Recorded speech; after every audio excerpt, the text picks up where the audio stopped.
প্রিয় বাবা, গত কয়েকদিনে শিক্ষার্থীদের উপর লাঠিচার্জ করে, রাবার বুলেট ছুঁড়ে, গুলি করে, অনেক পরিশ্রমে তুমি হয়তো ক্লান্ত।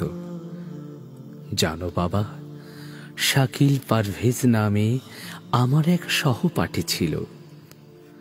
ক্লাসে আমার ঠিক পেছনের বেঞ্চেই বসত সে। অনেক খুনসুটি করত আমার সাথে। মাঝে মাঝে ক্যাম্পাস থেকে ফেরার সময় আইসক্রিম খাওয়ার বায়না ধরত। তুমি জানো বাবা, আমার সেই প্রিয় সহপাঠী গত শুক্রবার তোমার মতো একজন পুলিশের গুলিতে শহীদ হয়েছে। অমানিসার অন্ধকার কেটে গেলে আমার হয়তো ক্লাসে ফেরা হবে, কিন্তু পিছনে ফিরে শাকিলকে আর দেখা হবে না ক্লাসে। কেউ আমার সাথে খুনসুটি করবে না, আর কখনো আইসক্রিমও খেতে চাইবে না।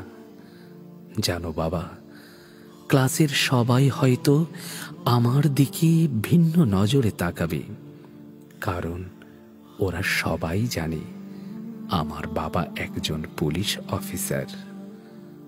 বাবা, তোমাকে বলছি, পরবর্তীতে আমিও মিশে যাব ছাত্র জনতার মিছিলে। বন্দুকের টিগারের টিপ দেওয়ার আগে অথবা টিয়ার সেল নিক্ষেপ করার আগে আমায় দেখে থেমে যেও না। মনে রেখো, আজ থেকে আমিও মুক্তিকামী ছাত্র জনতার অংশ। আমি তোমার সন্তান নই, তুমিও আমার বাবা নও, কারণ তুমি একজন পুলিশ অফিসার। ইতি তোমার আদরের মুনতাহা।